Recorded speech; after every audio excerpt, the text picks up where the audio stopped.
उद्देश्य। इस पाठ के अंत में आप निम्नलिखित सीखने में सक्षम हो जाएंगे।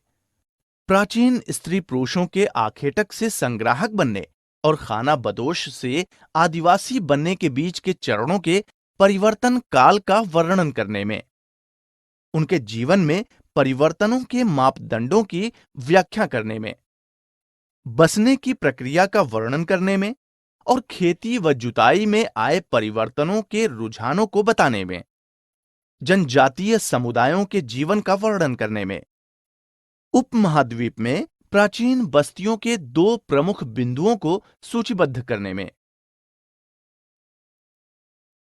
आखेटक, संग्राहक से कृषक तक। आखेटक, संग्राहक की बदलती जीवन शैली। भिन्न भिन्न जलवायु में भिन्न भिन्न अनाज उगते हैं।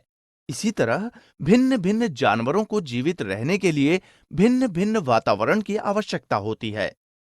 अनुभव के आधार पर खाना बदोश लोग पौधों और जानवरों को उनके जंगली प्रतिरूपों से अलग करने में सक्षम थे। आखेटकों, संग्राहकों द्वारा पालतू बनाया गया सबसे पहला जानवर आधुनिक कुत्ते का जंगली पूर्वज था। पौधों और पशुओं के बसने की प्रक्रिया।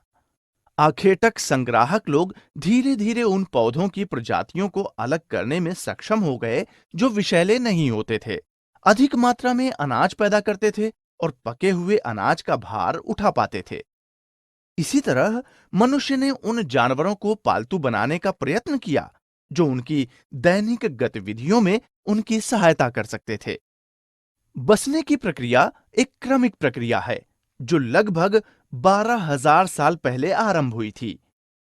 फलस्वरूप आज हम भोजन में पौधों और पशुओं के उत्पादन का जो उपयोग करते हैं वो इसी बसने की प्रक्रिया की वजह से ही है।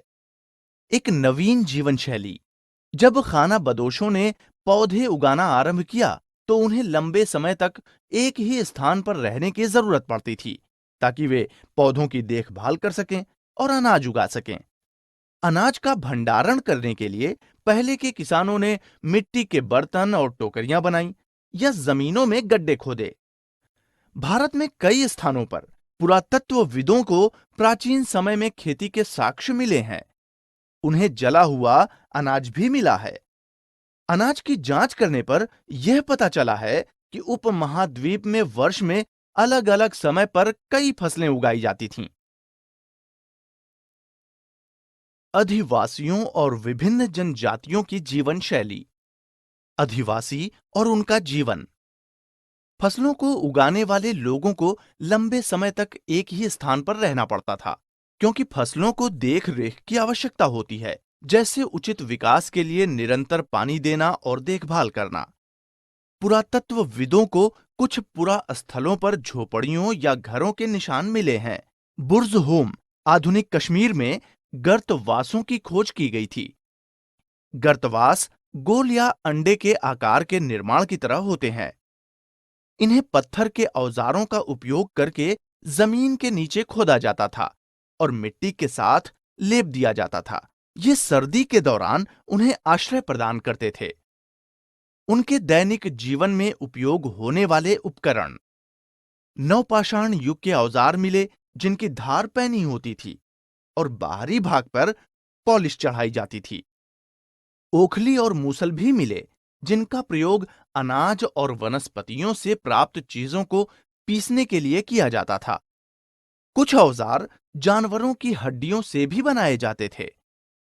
इन औजारों के अतिरिक्त खाना पकाने में प्रयोग किए जाने वाले चमकीले रंग और चित्रकारी वाले मिट्टी के बर्तन भी मिले। साथ ही उन्होंने अपने कपड़ों के लिए कपास और अन्य चीजों को काटना भी आरंभ कर दिया था। प्राचीन मानव उन मिट्टी के बर्तनों में चावल और दाल जैसे भोजन पकाते थे। जनजातीय समुदायों के आचरण और रीति रिवाज।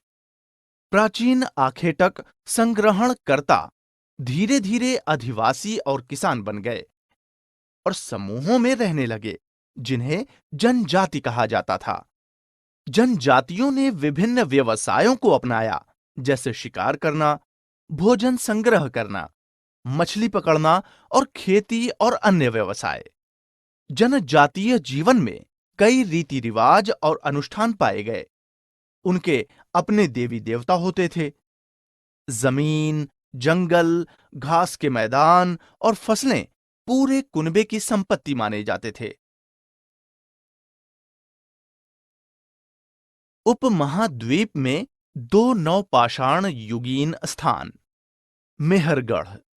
मेहरगढ़ ईरान और पश्चिम एशिया जाने वाले सबसे महत्वपूर्ण रास्ते बोलन दर्रे के पास एक हरा भरा समतल स्थान है। यहां अलग प्रकार के आयताकार और चौकोर घर मिले हैं, जिनमें 4 या उससे ज्यादा कमरे होते थे। यह माना जाता है कि इनमें से कुछ कमरे खाद्यान्नों, बीजों, दूध, पशुओं के मांस और वनस्पतियों के भंडारण के लिए उपयोग होते थे। उपमहाद्वीप में पहली बार इस क्षेत्र में रहने वाले लोगों ने जौ, गेहूं उगाना और भेड़ बकरी पालना सीखा। जैसा कि पुरातत्वविदों ने पाया, इस क्षेत्र के लोग हिरण और जंगली सुअर को पालते थे। बाद में उन्होंने भेड़, बकरी और अन्य जानवर पालना भी आरंभ किया। मेहरगढ़ में एक कब्रगाह भी मिली, जहां मृतक लोगों को भेड़ व बकरियों के साथ दफनाया जाता था। लोग संभवतः मृत्यु के बाद के जीवन में विश्वास करते थे, जिस कारण मृतक लोगों के साथ भोजन भी रखा जाता था। दाओजली हेडिंग। दाओजली हेडिंग चीन और म्यांमार की ओर जाने वाले रास्ते में ब्रह्मपुत्र की घाटी की एक पहाड़ी पर स्थित है। यहां खरल और मूसल जैसे कई उपकरण भी मिले हैं, जिनसे पता चलता है कि यहां लोग भोजन के लिए अनाज उगाते थे और जिनका उपयोग खाना बनाने के लिए किया जाता था। यहां जेडाइट पत्थर भी मिला है, जो संभवतः उस समय चीन से आया होगा। इनके अतिरिक्त लोग काष्ठश्म के उपयोग और मिट्टी के बर्तनों पर चित्रकारी करने की कला के बारे में भी जानते थे। सारांश। हमने जो कुछ सीखा है उसे संक्षेप में दोहराएं। 12,000 साल पहले प्राचीन मानव ने पौधों को उगाने और जानवरों को पालने की प्रक्रिया को सीखना आरंभ किया। आदिवासियों को स्वयं को किसान के रूप में बदलने में कई वर्षों का समय लगा, और ये मुख्य रूप से उन स्थानों की जलवायु और भौतिक विशेषता पर निर्भर था। पशुपालन और खेती के साथ साथ प्राचीन लोगों ने मिट्टी के बर्तन बनाना, बुनाई करना और अन्य गतिविधियों को भी सीखा। प्राचीन जनजातियों के अपने निजी रीति रिवाज और अनुष्ठान थे, जिन्हें उनकी विभिन्न समृद्ध सांस्कृतिक विरासतों द्वारा चित्रित किया गया था। उप